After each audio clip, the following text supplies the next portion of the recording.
Hi guys, hope you're well. And this time last week, I was in Turkey, loving life.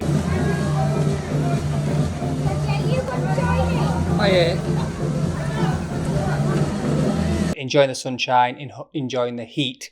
But I had a real dilemma before I set off to Turkey about whether I should take my expensive watches on holiday. And in this video, I talk about my experiences with the watches on holiday and the paranoia that I went through to get there.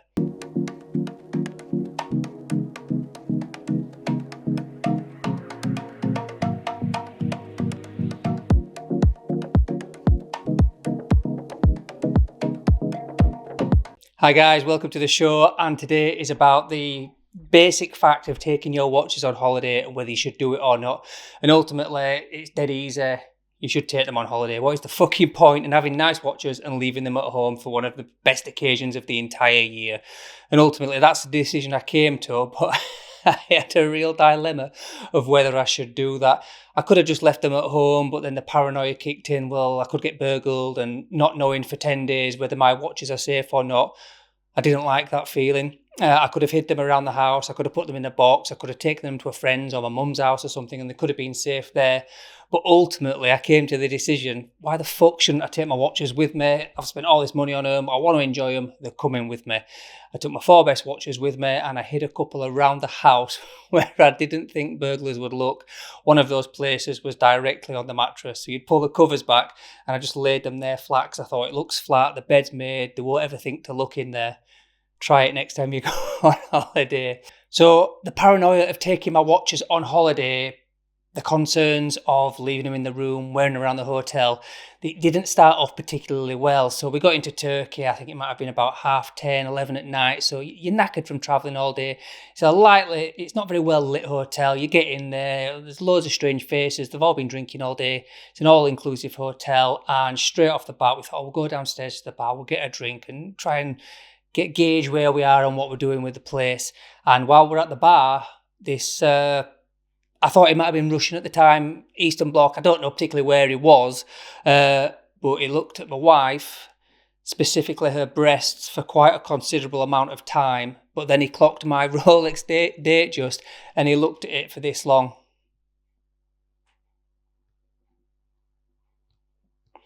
Now, at that point, I clocked that he was looking at me and not my wife's tits anymore. And then I looked at him and he didn't budge, and he continued to do this.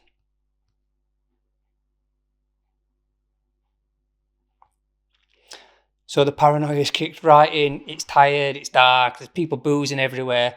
And I'm like, oh my God, that made me very uncomfortable after a very long day of travelling. So that wasn't great to start with. We went to bed, had a great night's sleep. And when you pull the curtains back and it's glorious sunshine, everything's a little bit different in the sunshine, isn't it? But I did wake up to a message from someone on Instagram, my mate Ben, and he just added the fuel to the fire, unfortunately. And I'll read it out for you now.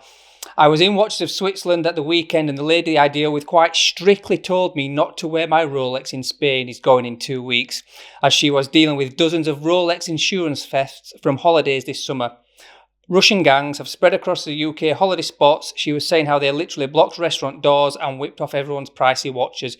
Be vigilant on where you are, mate, and where you wear it, mate.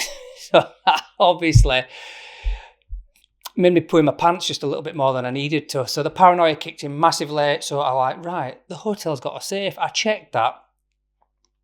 The safe was not attached to the wall. It wasn't attached to the floor. It was just a metal box in the wardrobe that any cleaner, that any person came in the room could have just lifted up and walked out with them.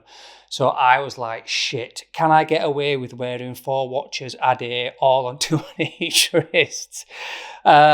And in the first couple of days, I put the DJ in the safe. I put everything in the safe. I had to put the passports in the safe. And the paranoia was strong. And I'm like, shit, what am I going to do? What am I going to wear? And it was not a very nice experience to start with. So in our hotel room, we had 2 people coming in daily. We had the cleaners coming in daily, and we had the people coming in to stock the minibar up daily.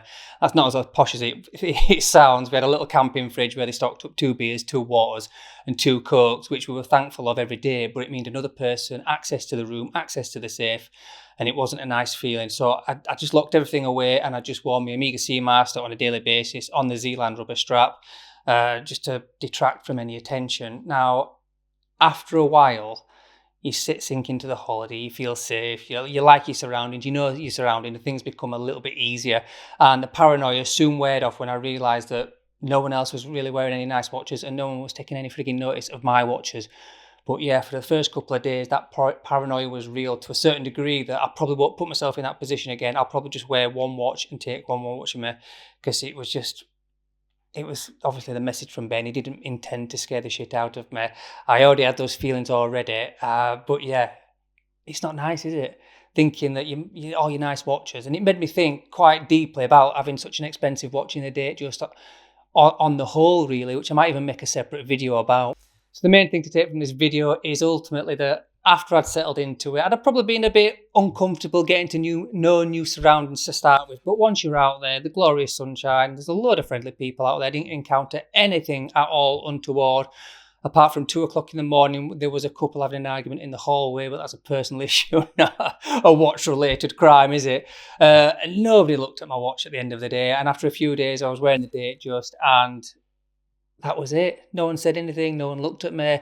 And it was all just a little bit of paranoia, which for someone who is, is a watch addict, likes watches far more than your average person, it's something that I will think about more often. And you guys will have to think about the same issues again. But if it was me, the two things I'd say is no one really gives a shit what watch you wear. You'd be super, super unlucky to be a victim of a watch crime that is targeted specifically for your watches. And if you're going to buy a nice watch, even if it's a Seiko or a Hamilton or a Rolex or something more, take it on holiday. Enjoy it. The only thing I wouldn't do is wear the polished center links on the beach, because I thought all that sand, all them scratches, I'll just end up crying myself to sleep every night. But yeah, take your watches on holiday, guys. Enjoy the sunshine. There's not much left in England. Hope you enjoyed my advice. Sweep the back and slide.